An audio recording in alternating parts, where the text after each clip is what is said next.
So how do you avoid analysis paralysis?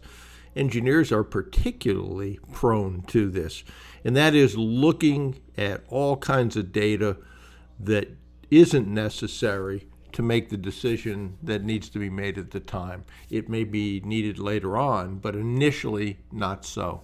And one of the people I work with did some self-reflection and wrote to me, the biggest takeaway is that I'm spending too much time on each suspect, qualifying them before contacting them, and spending too much time evaluating prospects whose deals are overly complicated. When you go through this process, and again, go over to brucewhipple.com if you don't know how to do this. There's free materials. The all-new Deep Dive Bootcamp is there. When you are in the process of looking at deals, just understand that you want to first, in those discussions, pre-qualify. If you have a minimum revenue target, mention that.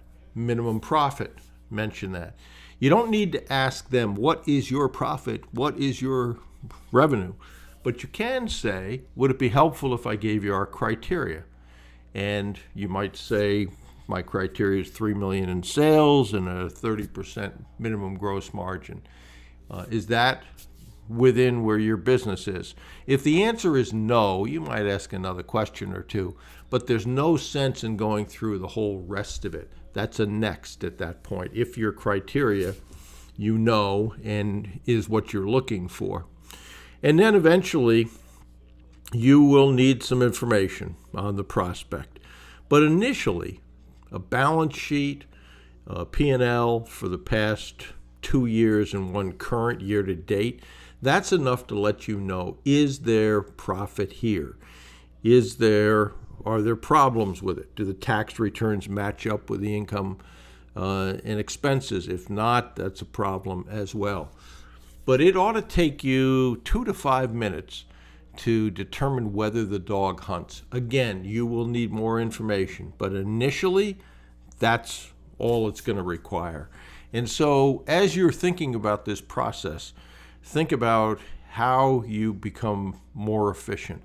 Are you asking for something that's important to make the decision at this point, which is a go, no-go? Does this fit our criteria on the surface or not?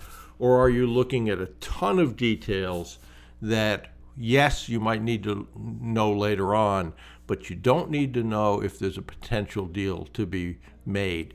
And in terms of a potential deal, if you are talking about a 3 multiple of EBITDA purchase price and the target says, no way, I'm going to sell this for less than 20, all that stuff that you're going to ask for isn't necessary. You're too far apart. It's just a bridge too far. So think about that in terms of the process. Again, you need to know the process. One of the advantages, I think, of this all-new Deep Dive Bootcamp is that once a month I do a Q&A live where people that are in that can ask questions. So if you're stuck, if you're wondering what to do next, I don't give email support in that course other than the homework, but I do have that once a month live Q&A, which is about an hour each month. So, okay, think about efficiency and the quickest way to the goal line. That will serve you well.